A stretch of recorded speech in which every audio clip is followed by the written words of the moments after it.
Good day, everyone. I introduce myself first. I am Lovely Mrs. Sanchez. Call me Ma'am Lovely. Bachelor of Elementary Education, major in General Education. Today, I will discuss to you how to protect yourself and others from COVID-19. 3 important ways to slow the spread of COVID-19. Wear a mask to protect yourself and others and stop the spread of COVID-19. Stay at least 6 feet, about 2 arm lengths, from others who don't live with you. Avoid crowds. The more people you are in contact with, the more likely you are to be exposed to COVID-19. In this picture, number 1, example of wear a mask, and the second one is social distancing. I will discuss is one of these. Everyone 2 and older should mask in public. Lahat ng dalawa at mas matanda ay dapat magmask sa publiko para hindi tayo mawaan ng virus. Also in the public places, mask should be worn in addition to staying at least 6 feet apart, especially around people who don't live with you. Dapat na magsuot ng mask bilang karagdagan sa panatili ay hindi pababa 6 talampakan sa isang bahagi, lalo na sa paligid ng mga tao na hindi natin kasama para hindi tayo mawaan ng virus sa taong kasama mo. If someone in your household is affected, people in the household should take precautions, including wearing masks to avoid spread to others. Kung ang isang tao ay nawaan sa sambahayan, ay dapat na mag-ingat, ay dapat magsuot din ng mask para maiwasan ang mawaan kapag isang tao ay may sakit o anong paman. Wash your hands or use hand sanitizer before putting on your mask. Hugasan din ang iyong kamay o gumamit ng hand sanitizer bago ilagay sa mask para iwas tayo sa mga maduduming bagay. Wear your mask over your nose and mouth and secure it under your chin. Isuot ang iyong mask sa iyong ilong at bibig. I-secure ito sa ilalim ng iyong bibig para safety sa paglalagay nito. Fit the mask snugly against the sides of your face, slipping the lobes and over your ears and trying the strings behind your head. You have continually adjust your mask. It doesn't fit properly, and you might need to find a different mask type or brand. Make sure you can breathe easily.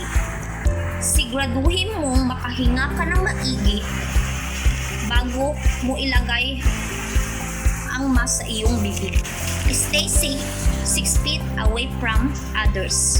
Inside your home, avoid contact with people who are sick.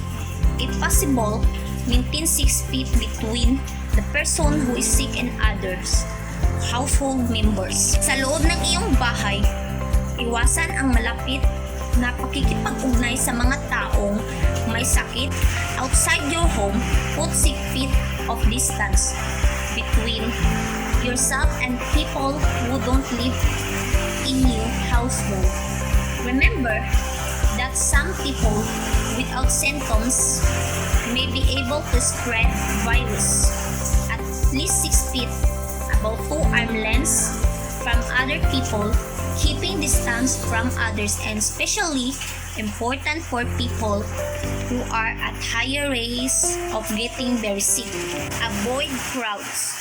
Being crowds like in restaurant, bar, fitness center, or movie theaters, putting you are at high risk of COVID.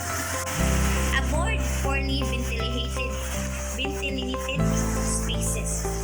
Avoid indoor spaces and do not offer from fresh air from the outdoors as much as possible. If indoors, bring in fresh air by opening and windows and doors. If possible, wash your hands often. Wash your hands often with soap and water for at least 20 seconds, especially after you have been in public places or after blowing your nose, coughing, or sneezing. Hugasan ang iyong kamay ng madalas ang paggamit ng sabon at tubig nang hindi pababa sa 20 segundo, lalo na pagkatapos na ikaw ay nasa isang publikong lugar o pagkatapos mag-iid ng iyong ilong, ubo at sa pagbahid. It is especially important to wash before eating or preparing food, before touching your face, o after using the restroom, after leaving a public place, after blowing your nose, coughing or sneezing, after handling your mask, after changes diaper, or after caring for someone sick, or after touching animals or pet. If soap and water are not readily available, use a hand sanitizer that contains at least 60% alcohol. Cover all surfaces of your hands and rub them together until feel dry. Kung ang sabon at tubig ay hindi madaling magagamit, gumamit ng isang hand sanitizer o naglaman ng hindi bababa sa 60% alcohol. Avoid touching your eyes, nose, and mouth with hand wash hands. Always cover your mouth and nose with a tissue when you cough or sneeze, or use the inside of your elbow and do not spit. Throw used tissue in the trash. Immediately wash your hands with soap and water for at least 20 seconds. If soap and water are not readily available, clean your hands with a hand sanitizer that contains at least 60% alcohol. Clean and disinfect. Clean and disinfect frequently. Touch surface daily. These include tables, doorknobs, lights, switches, countertops, handles, this board, toilets, faucets, and sinks. If surfaces are dirty, clean them. Use detergent and soap prior to disinfection. Use a household disinfectant. Use product from EPS, less disinfectants for coronavirus COVID-19 external alcohol according manufacturer's label direction. Monitor your health daily. Be alert for symptoms. Watch for fever, cough, shortness of breath, other symptoms of COVID-19. Especially important if you are running essential errands, getting into office or workplace, and in settings where it may be difficult to keep a physical distance at least 6 feet. And the last one is take your temperature. If symptoms develop, don't take your temperature within 30 minutes of exercising or after taking medications that could lower your temperature like acetaminophen. And that's all for today. Goodbye. Thank you everyone.